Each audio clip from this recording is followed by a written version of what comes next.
On a morning in mid-July 2024, Yellowstone County, Montana, was reeling from a massive storm. The remnants of Hurricane Leo, with its powerful winds and record-breaking rainfall, had swept through several districts, leaving devastation in its wake. Water surging from upstream caused the Yellowstone River to swell, triggering severe landslides along its banks. When the storm passed, revealing a clear sky, it also exposed a horrifying secret that had been buried for nearly a year. Samuel "Sam" Miller, a fisherman in his late 70s who made his living by casting nets along the river, had rushed out to check on his livelihood after several days of sheltering from a storm. As he followed the familiar dirt path to the riverbank, he was met with a scene of utter destruction. A stretch of the riverbank dozens of yards long, where he usually cast his nets, had been eroded by the ferocious floodwaters, which had washed away a huge amount of soil and rock, creating a new, jagged cliff face. As he stared in dismay at the desolate landscape, Sam's eyes suddenly locked onto a strange, pale white object protruding from the freshly collapsed earth wall. At first, he thought it was a piece of a tree root washed up by the water. But as he drew closer, a chill ran down his spine. The object was round with two deep, hollow eye sockets. It was a human skull. Terrified, Sam collected himself and scanned the landslide area, and his horror intensified. Buried in the churned-up soil and uprooted trees were not just one, but many other bones. He could even see two more human skulls, one of them significantly smaller. This entire area was a mass grave, accidentally unearthed by nature. Without a moment's hesitation, Sam tremblingly pulled out his old phone and dialed 911 to report it to the authorities. Upon receiving the report of 3 sets of human remains discovered at a riverside landslide, the leadership of the Yellowstone County Sheriff's Office recognized the gravity of the case. Immediately, a large force, including the Criminal Investigation Division (CID), the Forensics Unit, and other specialized units, was dispatched to the scene. The scene was located in a fairly remote area, far from residential neighborhoods. The entire landslide area was quickly and strictly cordoned off. Under the command of Detective Captain Daniel "Dan" Evans, a seasoned investigator, the crime scene examination and excavation were conducted with extreme meticulousness and caution. The work was difficult due to the complex terrain and the weak, slippery ground after the storm. The excavation team, comprising forensic experts and criminal archaeologists, spent hours carefully removing layers of earth and rock to collect all the scattered skeletal remains. The initial excavation results confirmed that what Sam Miller had seen was accurate. A total of 3 nearly complete skeletons were found. Based on the structure of the pelvises and skulls, the forensic experts at the scene made a preliminary assessment. 1 set of remains belonged to an adult male, 1 to an adult female, and the third to a child estimated to be between 7 and 9 years old. All 3 skeletons were found in the same patch of earth, indicating they had been buried together in a single grave. These were not victims of the flood, but victims of a homicide. The examiners continued to sift through every layer of soil in the grave area, hoping to find other evidence. They found a few pieces of rotted fabric, no longer retaining their shape, and a few plastic buttons, but no identification, wallets, or jewelry that could help identify the victims. The killer had acted very carefully, erasing any trace that could link to the victims. All 3 sets of remains were then transported to the Montana State Crime Lab for a detailed examination. The task of the forensic experts was now immense, to identify the 3 unfortunate individuals and determine the cause and time of death. At the lab, the skeletons were cleaned and completely reassembled, and the examination began. Regarding identity, the experts were able to determine more specific parameters. The male victim was approximately 5 feet 7 inches tall, aged between 30 and 35. The female victim was about 5 feet 4 inches tall, aged 28 to 33. The child victim was a boy of about 8 years old. A family. This reinforced the theory of a family massacre. Regarding the time of death, based on the degree of decomposition of the bones and the few remaining soft tissue fragments, the experts concluded the victims had been deceased for nearly a year. But the most important question, the cause of death, was a difficult puzzle. The experts meticulously examined every single bone, searching for signs of external force, but the results showed no cut marks, nor any cracks or fractures from being struck by a blunt object. This ruled out the possibility that the victims were killed with a knife, hammer, or similar weapons in a conventional manner. They had not been shot, as no trace of bullets was found. The cause of death became a mystery, and one of the hypotheses put forward was the possibility that the victims had been poisoned. The investigation faced a massive hurdle from the very beginning. The task force had 3 unidentified bodies, an unknown cause of death, and a crime that had occurred almost a year ago. This was a classic cold case, a challenge to the abilities of the investigative team. In the first case meeting, the atmosphere was extremely tense. On a large whiteboard, Detective Captain Dan Evans drew a diagram with countless question marks. He said they were dealing with a ghost. They did not know who the victims were or how they died. They were starting from absolute zero. Their number one mission, their top priority right now, was to give them back their names. Only when they knew who the victims were could they begin to trace their relationships, uncover conflicts, and from there, find the killer. Several orders were issued. One team was tasked with reviewing all missing persons files in Yellowstone County and neighboring counties over the past 2 years, focusing on cases of entire families of 3 with similar characteristics disappearing. Another team, in collaboration with experts, began the work of reconstructing the victims' faces from their skulls, a task requiring time and high precision. And the most crucial technical approach was to take bone marrow samples for DNA analysis, hoping for a match against the national database or with relatives later on. The investigation began quietly but with great urgency. A massive machine was set in motion with a single goal: to find the identities of the 3 nameless skeletons found on the riverbank after a storm. The investigation into the 3 unidentified skeletons began at a near-complete standstill. The Yellowstone County Sheriff's Task Force, under the direction of Detective Captain Dan Evans, faced one of the most baffling challenges in their investigative careers. A case with no victim identities, no clear cause of death, and a crime committed too long ago. All traces at the burial site, besides the bones themselves, had been erased by time and the recent storm. Weeks passed in tension and exhaustion. The investigators worked tirelessly, poring over thousands of pages of records.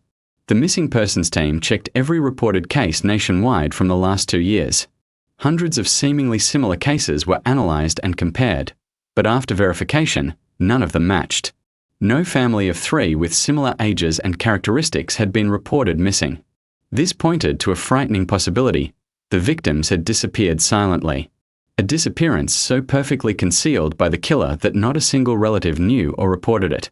Meanwhile, at the forensic center, experts were also racing against time. The facial reconstruction from the 3 victim skulls was underway. Using scientific and artistic methods, experts gradually recreated the faces of the 3 unfortunate people from their bone structures. 3 clay faces were completed: a man with a kind, square face, a woman with delicate features, and a cheerful-looking little boy. These reconstructed images were immediately released to the media, accompanied by a public appeal for identification from the police. A media storm erupted. Hundreds, then thousands of calls from all over the country flooded the task force's hotline. People across the nation mourned the family's fate and hoped to help identify them. Investigators worked day and night to screen and verify every tip. But once again, after weeks of effort, all leads went cold. The faces looked familiar to many people, but no one could provide a precise and certain identification. The investigation seemed to have reached the limits of traditional methods. The last hope rested on DNA analysis. Extracting DNA from bone samples buried underground for nearly a year is an extremely complex task and not always successful. But the best examiners worked tirelessly, and after weeks of waiting, they succeeded in building complete genetic profiles for all 3 victims. The 3 genetic profiles were immediately compared against the National CODIS database. But the initial results were once again disappointing. No direct matches were found. This meant that none of the 3 victims had a criminal record or had ever left their DNA in the law enforcement database.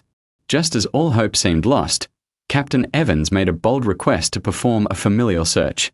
Instead of looking for a 100% match, he asked the system to search for cases with genetic similarities at a close relative level, such as parent-child or siblings. This was a complex technique, requiring a deeper analysis of specific genetic markers. The waiting began again, and this time, a miracle happened. After several days of analysis, the computer system returned a result. A partial match had been found. The adult male victim's DNA shared numerous characteristic similarities with the DNA of a man named Michael Johnson, who is currently living in another part of Yellowstone County. Records showed that Mr. Johnson had previously provided a DNA sample during a background check. The genetic relationship was determined. They were biological brothers. Immediately, a team led by Captain Evans himself went to Michael Johnson's house. When the investigators arrived, Michael, a man in his 40s with a face quite similar to the reconstructed image of the victim, appeared very surprised. The investigators did not rush to break the bad news. They started with questions about his family. Captain Evans asked Mr. Johnson how many siblings he had. Michael replied that there were 2 brothers in his family and he was the oldest. The captain then asked where his younger brother was now and what he did. Hearing this, Michael let out a long sigh, his face showing a clear sadness mixed with a hint of anger. He said his brother's name was Kevin Johnson and he used to live on the family homestead their parents left them, not far from there. Michael hesitated, then explained that almost a year ago, Kevin's whole family had just left. The investigators' hearts began to beat faster. Every detail was starting to align. They asked why they left. Michael recounted that it was a long story. Kevin was a good guy, but he was unlucky in business. Around August of last year, Michael had heard that he suffered a huge loss and went bankrupt with a massive debt. He was getting harassed by loan sharks, so he had to sell Michael his half of the family land to get money to pay them off. After that, out of shame, he quietly took his wife and young son and moved down south to escape his debts and start over. Since then, his family had completely lost contact. They called, but the phone did not work. Michael lamented that it was all because of poverty. The story Michael told perfectly matched the debt escape scenario the killer had so flawlessly constructed. He had not only deceived outsiders but also the victim's own flesh and blood. Captain Evans remained silent for a long moment. He knew he was about to reveal a cruel truth, a truth that would shatter the life of the man sitting before him. He gave a signal, and another investigator placed photographs of the 3 skeletons and the reconstructed images on the table. Captain Evans said in a low voice that he was very sorry, but it was possible his brother never went south. They had reason to believe that the 3 sets of remains found by the river after the storm were, in fact, his brother's family. Michael froze. He stared at the photos, then back at the investigators, shaking his head violently, insisting that it was impossible and that they were mistaken because his brother Kevin ran away from his debts. Captain Evans stated firmly that the DNA results confirmed it. The DNA from one of the 3 victims was a perfect familial match to his brother. The truth hit Michael like a sledgehammer. He collapsed onto the table, sobbing uncontrollably. The agony of knowing his brother's entire family had been brutally murdered and the regret of believing a lie for nearly a year caused the strong man to break down. After 2 long months, the 3 nameless skeletons finally had names. They were Kevin Johnson, 32, his wife Sarah Johnson, 30, and their son, Leo Johnson, 8. The investigation had made a decisive breakthrough, but it also opened up a new, horrifying line of investigation. If the story of escaping debt was a lie, then the person who bought the family land, the person who spread this false news, was the number 1 suspect. And that person was none other than Michael Johnson, the victim's own brother. The investigation, after 2 months in the dark, had finally found its first suspect, a person no one could have ever imagined. Identifying the 3 victims was a decisive breakthrough that brought the case out of a dead end, but it also thrust the task force into an extremely complex and sensitive situation. The number 1 suspect in the massacre was Michael Johnson, the victim's own brother, the very man who had just been playing the role of a grieving sibling cooperating with the investigation. Detective Captain Dan Evans and his team knew they had to proceed with extreme caution. Michael Johnson was cunning. He had successfully concealed his crime for nearly a year, creating a perfect script and deceiving everyone, including his closest relatives. Any misstep now could tip him off, causing him to destroy any remaining evidence or even flee. The task force decided to maintain the appearance that the investigation was still focused on other leads. Meanwhile, a special team would secretly conduct a comprehensive investigation into Michael Johnson and his wife. The first line of inquiry focused on verifying the story of bankruptcy and the land sale that Michael had told. Investigators worked with the County Land Registry and other relevant local agencies. A shocking truth was uncovered, a truth that completely debunked Michael Johnson's lie. There was absolutely no record of Kevin Johnson, the younger brother, being in debt. On the contrary, just before his disappearance, Kevin's family was about to receive a huge compensation payment. The entire family homestead where Kevin's family lived was within the planned area for a new urban development project. According to a county resolution, That piece of land was slated for a buyout with a total value of up to $1.5 million. The buyout decision had been announced in early August 2023, just a few weeks before Kevin's entire family suddenly vanished. This information dealt a powerful blow to the narrative Michael had constructed. A person about to receive such a large fortune would have no reason to borrow from loan sharks to the point of having to sell their home and flee. The bankruptcy story was clearly a charade fabricated by Michael. And the purpose of that charade was none other than to legitimize his brother's family's disappearance and to conceal the true motive, to seize that massive asset for himself. With this new evidence, detectives returned to the area where the two brothers lived, re-interviewing neighbors and relatives. This time, the questions focused on the relationship between Michael and Kevin in the period before the crime occurred. And a picture of a simmering family conflict, a dispute of brother against brother, gradually emerged. Several neighbors recalled that after the news about the large compensation for the family land came out, the relationship between Michael and Kevin had become extremely tense. Michael Johnson, as the eldest son, had repeatedly gone to his younger brother's house demanding that Kevin give the land back to him. A close neighbor recounted that Michael believed that as the firstborn son, the ancestral land of their forefathers should be in his name for worship. He said their parents had given him land elsewhere, but the family homestead still had to be his. At first, he tried to talk nicely, advising Kevin to move elsewhere and leave the land for him to manage. But Kevin did not agree. He said their parents had divided it clearly when they were alive. He had lived there and cared for the ancestral graves for years, and he could not change that now just for money. When gentle persuasion failed, Michael began to resort to threats. Fiery arguments occurred frequently. Many times, people saw Michael go to his brother's house, cursing and smashing things, loudly proclaiming that if Kevin did not give him back the land, he should not even think about enjoying a single dollar from it. The conflict reached a peak where the two brothers were no longer on speaking terms. The motive for the crime was now clearer than ever: greed and envy. Michael Johnson could not accept that his younger brother was about to receive a huge fortune from land that he believed should have been his. The investigation expanded to the second subject, Michael Johnson's wife, Linda. Investigators believe that with a plan to murder and dispose of 3 bodies, it was highly unlikely Michael acted alone. His wife was very likely an active accomplice. A surveillance team was ordered to monitor all movements of Michael and Linda. At the same time, other detectives secretly approached the wife's close friends to gather information. This woman appeared gentle and quiet on the outside, but according to her friends, she was very ambitious and always supported her husband's decisions. A close friend of Linda revealed that she had often complained about their family being shortchanged, that the land should have been theirs, and she became extremely resentful when her brother-in-law's family was about to receive the large compensation. By now, the task force had an almost complete picture of the case. They had the victims, the suspects, a clear motive, and the cover-up script. However, this was all still circumstantial evidence and witness testimony. They still lacked the most important thing: direct physical evidence linking Michael and Linda to the deaths of the 3 victims. The cause of death of the 3 skeletons was still a mystery. The murder weapon, if any, had not been found. Detective Captain Dan Evans knew this was the decisive moment. They could not continue the covert investigation forever. A direct confrontation with the 2 perpetrators was inevitable.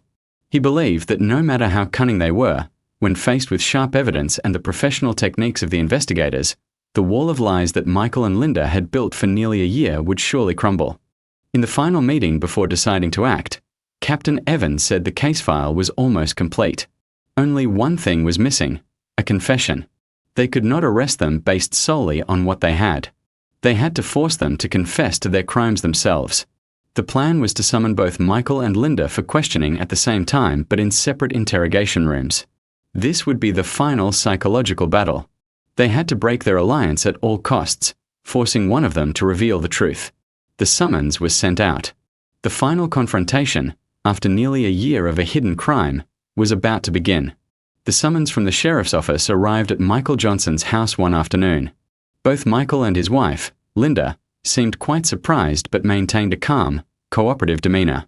They still believed that after nearly a year of quiet, their story about their brother fleeing from debt had succeeded, and this summons was just a routine procedure to close the file. They had no idea that the 3 skeletons had been found and that a trap was set for them at the sheriff's headquarters. Upon arrival, They were immediately separated and taken into two different interrogation rooms. This was the task force's first psychological blow, completely cutting off communication and the possibility of collusion between the two subjects. Michael Johnson, as the primary suspect, was taken to an interrogation room handled by Detective Captain Dan Evans himself and another seasoned investigator.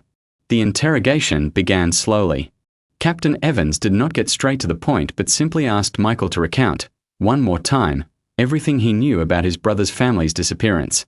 Michael, with the confidence of someone who had memorized a script, began to tell his fabricated story fluently. He spoke of his brother's business failures, being hounded by loan sharks, and how, in a desperate state, Kevin had sold him his half of the land to cover his debts before secretly taking his wife and child to escape down south. He even added empathetic details, expressing sorrow for his brother's fate and frustration that there had been no news of them. Captain Evans listened patiently to the entire story, without interrupting or showing any emotion. Only when Michael had finished did he quietly place a folder on the table. He said in a calm tone that what Michael had told them was very logical, but it completely contradicted the documents they had collected. He pushed a paper with an official seal towards Michael. He explained that it was the county's resolution approving the new urban development project and a list of households whose land was slated for compensation.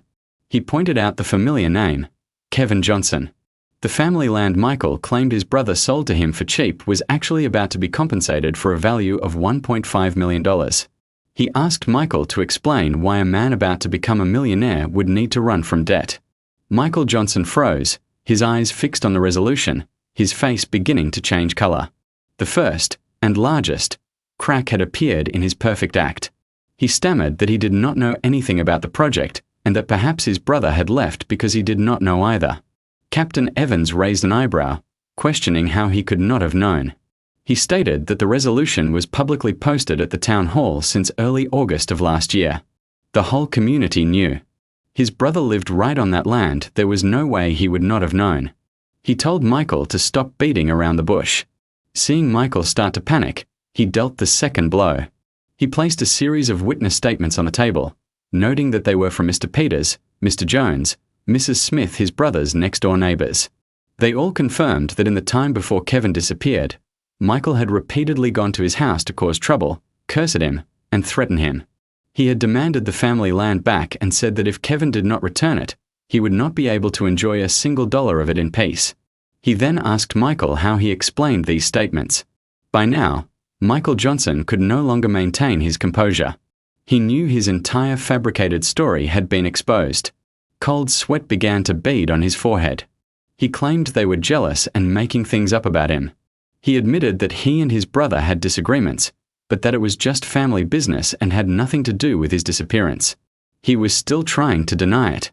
Captain Evans leaned back in his chair, staring intensely into the suspect's eyes. He knew it was time to deliver the decisive psychological blow. He asked if Michael was still going to be stubborn and then suggested he might like to know what his wife, Linda, was saying in the next room. His voice was full of insinuation. He told Michael that she was very scared and was saying this whole plan was his idea alone and that he had forced her to go along with it. She was claiming to have tried to stop him many times, but he would not listen. She was crying right now and asking for the court's mercy for cooperating and confessing. This statement, though just an interrogation tactic, hit the weakest point in Michael's psyche. The fear of being betrayed by his accomplice, the fear of having to bear the full weight of the crime alone, caused his final wall of defense to completely crumble. He knew he had lost. He roared in disbelief, asking how she could dare say that, calling her a damn woman. Then he slammed his head on the table, his shoulders shaking violently. The psychological collapse was total. After a moment of desperate crying and cursing, Michael Johnson lifted his head. The defiance was gone, replaced only by defeat and emptiness. He confessed that he and his wife did it. The first words of confession had been spoken. The interrogation room fell silent, save for the scratching sound of the investigator's pen. Captain Evans pressed on, telling him to explain what really happened to his brother's family. And Michael began to talk. He recounted his anger and greed upon learning the family land was to be compensated with a huge sum of money. He spoke of the times he went to his brother's house to demand the land, only to be refused, and the feeling of humiliation. When pressure failed to work, a sinister idea formed in his mind. If he could not get it the conventional way, he would get it another way. He discussed it with his wife, and that woman, driven by her own greed, did not dissuade him but instead agreed and supported him. They hatched a plan to poison the entire family. They knew that after their heated arguments, their sudden appearance at Kevin's house would arouse suspicion. They needed a pretext. Michael confessed that he waited a few weeks for things to cool down. Then he took the initiative to go to Kevin's house, pretending to make peace. He brought a bottle of whiskey and some snacks, saying that brothers should not turn their backs on each other over a piece of land. He apologized for yelling at him before. Kevin, being a good-natured person, saw him say that and his heart softened. He believed him. He happily invited Michael in, and they prepared food and drinks for them to talk. That was the opportunity Michael had been waiting for. While his brother's family was distracted, Sarah, Kevin's wife, was in the kitchen, and Kevin was parking his truck. He quickly committed his criminal act. He took a small packet from his pocket containing cyanide powder that he had prepared beforehand. He said he knew they had a large water filtration dispenser that the whole family used for drinking and cooking. When no one was looking, he secretly poured the entire packet of poison into the water dispenser and stirred it with a chopstick. After planting the seeds of death, he sat back down, pretending to eat, drink, and chat cheerfully with his brother's family as if nothing had happened. He even wished them well on receiving the compensation money to change their lives. His hypocrisy and cold-bloodedness were absolute. After the meal, he left, his heart filled with a sense of victory, waiting for the results of his crime. He knew that within a few hours, an entire family would be erased. Michael's confession clarified the cause of death for the 3 victims. They had been poisoned. But another question arose. Captain Evans asked what he did with the 3 bodies after they died from the poison. After confessing to poisoning his brother's entire family, Michael Johnson fell silent for a long time. He seemed to be reliving that horrific night. A night he single-handedly wiped out his own relatives and buried his crime deep in the earth. The investigators did not rush him. They waited patiently, letting the criminal's guilty memories flow on their own. Michael continued, his voice now hoarse, saying that after he got home, he and his wife could not sleep. They just sat there in the dark, waiting. They knew the poison was strong and that no one would survive. According to their prearranged plan, they had to wait until late at night, when the entire village was asleep, before they could return to deal with the aftermath. Around 1 a.m., certain that not a soul was on the country road, Michael and his wife Linda acted together. They did not take a vehicle, to avoid making noise. They walked silently to his brother's house, a short distance that felt endless to 2 people carrying a horrifying secret. When they arrived, the house was dark and silent. Michael used a spare key he had secretly kept to gently open the door and step inside. A sharp chemical smell, characteristic of cyanide, still lingered in the air. Michael confessed coldly that the scene inside was just as he expected. Kevin and Sarah were collapsed on the living room floor, near the dining table. They probably died right after dinner. And his nephew, Leo, was dead in his bed. He must have drunk water from the dispenser before going to sleep. Faced with the 3 bodies of their closest relatives, the 2 murderers felt no fear or remorse. Their minds were now focused on a single goal: disposal. They knew if the bodies were left in the house, they would be discovered sooner or later, and an autopsy would immediately reveal the poisoning. They had to bury the victims. Michael recounted that his wife suggested burying them right in the garden, but he dismissed the idea. Burying them in the garden was too risky. All it would take is one nosy neighbor, or later when the land is cleared and they dig the foundation for construction, everything would be exposed. They had to find another place, a deserted place with few people around. And he thought of the river bank. The area was secluded and prone to landslides, an ideal place to hide a secret. The task of moving the 3 bodies began. They used large blankets from the house, wrapping each body tightly, turning them into silent cocoons. Then they began the most gruesome transport of the night. Michael Johnson, with the strength of a grown man, hoisted the body of his brother, Kevin, onto his shoulder. His wife Linda, though a woman, gritted her teeth and helped him carry the body of her sister-in-law, Sarah.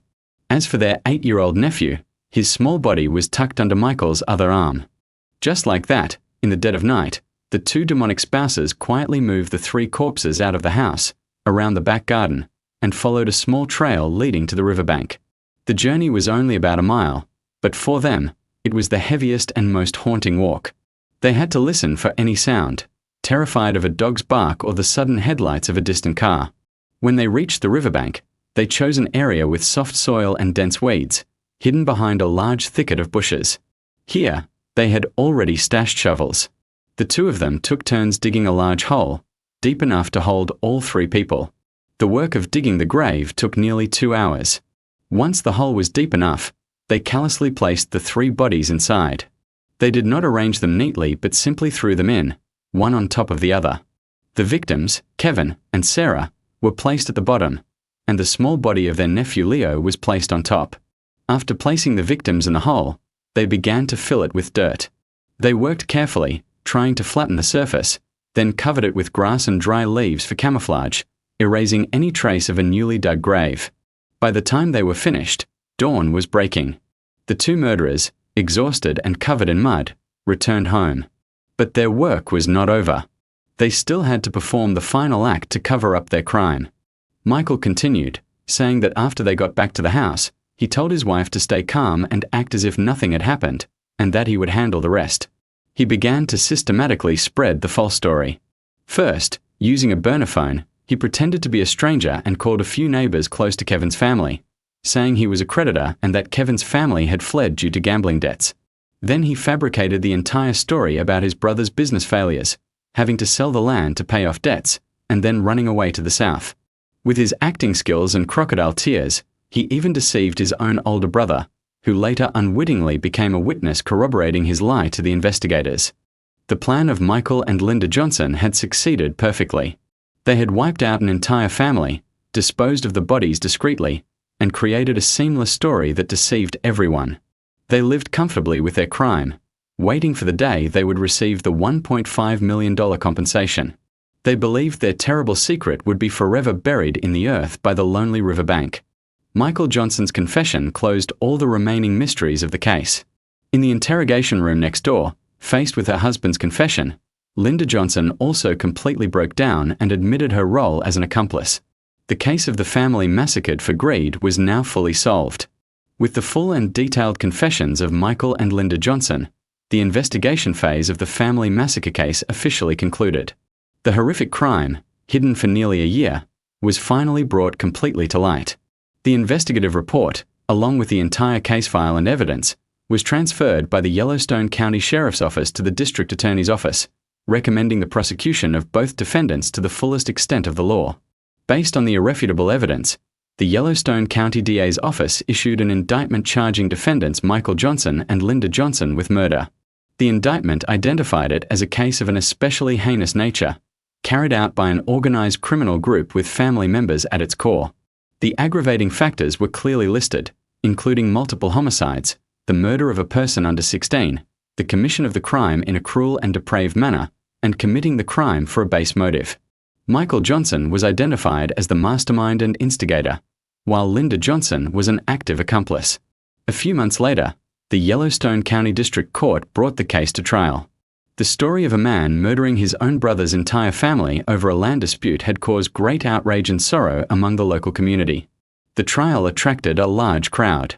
They came to witness justice being served to the couple who had committed such a heinous act of fratricide.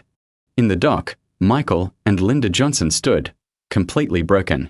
Michael, the man who had killed so cruelly for greed, now looked old and gaunt, his hair having turned significantly grey. Linda, the wife who had colluded in her husband's crime, sobbed continuously, unable to lift her head. In the gallery for the victim's family, there was no one left but distant relatives. Their parents were gone. Their brother's family murdered Michael had single-handedly destroyed his own family. The trial proceeded in a heavy atmosphere. The prosecutor began to read the indictment. The entire conspiracy and criminal acts of the Johnsons were recounted in detail. From the conflict over the family land and its $1.5 million compensation, the threats, to the plan to poison them with cyanide, and finally, the act of disposing of the bodies in the dead of night. When the prosecutor described the scene of Michael and Linda callously carrying the three bodies of their relatives, including their 8-year-old nephew, to bury them in the night, the entire courtroom fell into a chilling silence. Many could not hold back tears at the defendants' cruelty and lack of humanity. During the questioning phase, faced with the evidence and their own prior confessions, both Michael and Linda admitted to all their criminal acts. They no longer tried to prevaricate, only bowing their heads and muttering answers to the court's questions. The blame game they played during interrogation was over. Perhaps during their months in custody, facing four cold walls, they had realized their crime was undeniable and that punishment was inevitable. The closing arguments were brief. The defense attorneys for the two defendants had almost no solid points to argue. In a case so clear in both action and motive, they could only try to ask for final leniency. They argued that the defendants committed the crime in a state where their reason was clouded by greed, a temporary loss of control. After their arrest, both had confessed sincerely, shown remorse, and cooperated well with the investigation. The lawyers thus requested the court consider these mitigating factors to give the defendants a chance at life. In response, the prosecutor's closing statement was sharp and powerful. Addressing the court, the prosecutor began by stating that the defendants' actions could not be justified by any reason. This was not a crime of passion but a meticulously calculated plot. The defendants exploited the bonds of family, exploited the victim's trust, to strike in a most cowardly way. The act of poisoning with cyanide is extremely cruel, giving the victims no chance of survival. And especially, the act of murdering Leo Johnson, an 8-year-old child, their own nephew, is an act devoid of all humanity, which cannot be tolerated. The child was completely innocent. To take a child's life for greed is an unforgivable crime. The prosecutor continued that after committing the crime, the defendants showed no remorse. They coldly disposed of the bodies and then created a sophisticated charade to deceive everyone, including their loved ones, for nearly a year. The defendants' sincerity only appeared when their crime was exposed. That is not true remorse, but merely fear of legal punishment. For these reasons, the prosecutor concluded, they found the defendants' actions to be particularly dangerous to society, trampling on all moral and human values. Both defendants were beyond rehabilitation. The prosecution requested that the court apply the highest penalty of the law to both defendants, Michael Johnson and Linda Johnson. The request for the death penalty for both husband and wife rang out, firm and strong, meeting with the approval of everyone present in the courtroom. After the closing arguments, both defendants were allowed to make a final statement. Michael Johnson, the brother who had mercilessly killed his kin, broke down in tears. He tremblingly apologized to the spirits of his parents, his brother, and his nephew. He said that greed had turned him into a demon and that he accepted any punishment. Linda Johnson also wept, offering a belated apology, but their tears and words at this point were meaningless. The trial concluded its arguments, and the judge announced the jury would now deliberate. The courtroom was filled with anticipation. The final verdict, the judgment of justice for the crime of fratricide for $1.5 million, was about to be delivered. After about an hour of deliberation, the jury returned to the courtroom. The entire room stood in absolute silence. All eyes were on the judge, who was about to deliver the final verdict, deciding the fate of the couple who had committed an unforgivable crime. Michael Johnson and Linda Johnson were led back to the dock. Both were trembling, their faces drained of all color.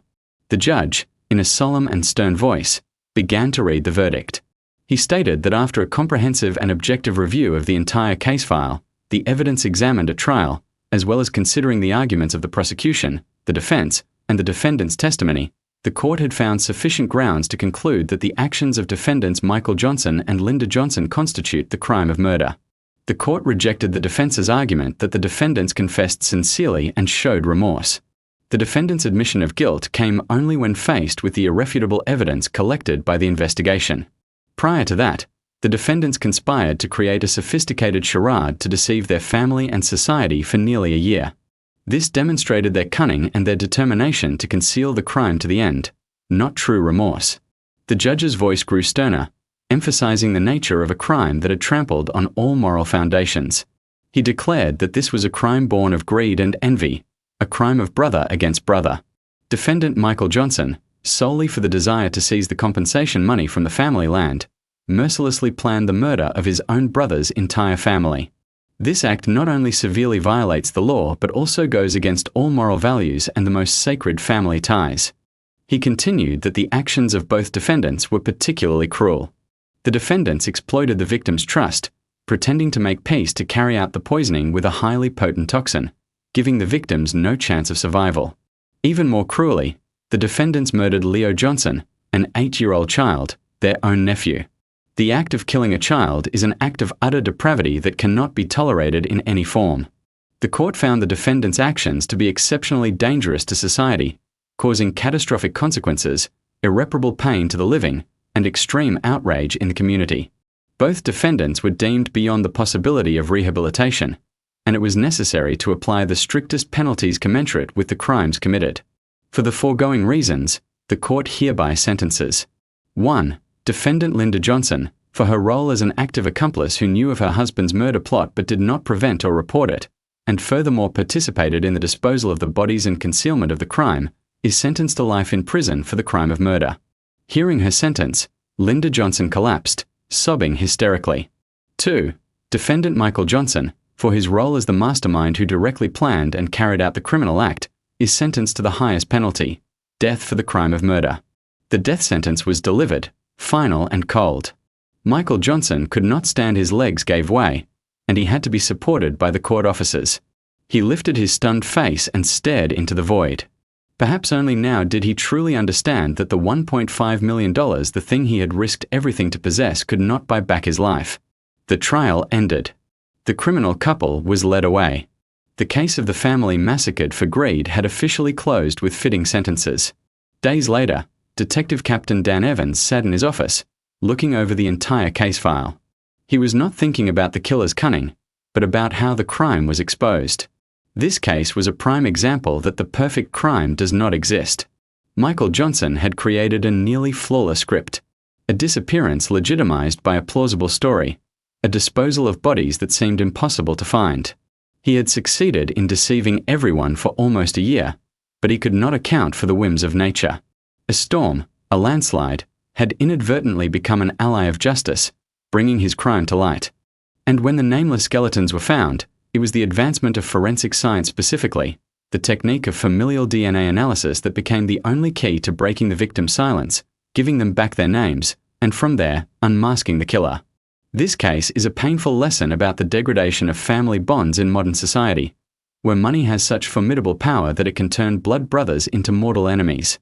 The family homestead, once a symbol of connection to one's roots and family affection, had in an instant become the source of a fratricidal massacre. The sum of $1.5 million became a price too high, paid for with 3 lives and the 2 harshest sentences of the law. The punishment for Michael and Linda Johnson was entirely appropriate. But the pain the case leaves behind will linger. It is the pain of the remaining relatives in the family line, who had to witness a brother kill a brother, a nephew murdered by his own uncle. And it is also a great scar on the community, a chilling warning about the destructive power of greed. The patch of land by the river where the 3 skeletons were found will probably forever be a haunted place. The family homestead that was the source of the crime will likely be leveled to build a new, modern urban area. But the story of the heartless brother who murdered his entire family for money will forever be told as a moral judgment, a reminder that the greatest evil sometimes comes not from strangers, but sprouts from the selfishness, envy, and bottomless greed of those we call our own flesh and blood.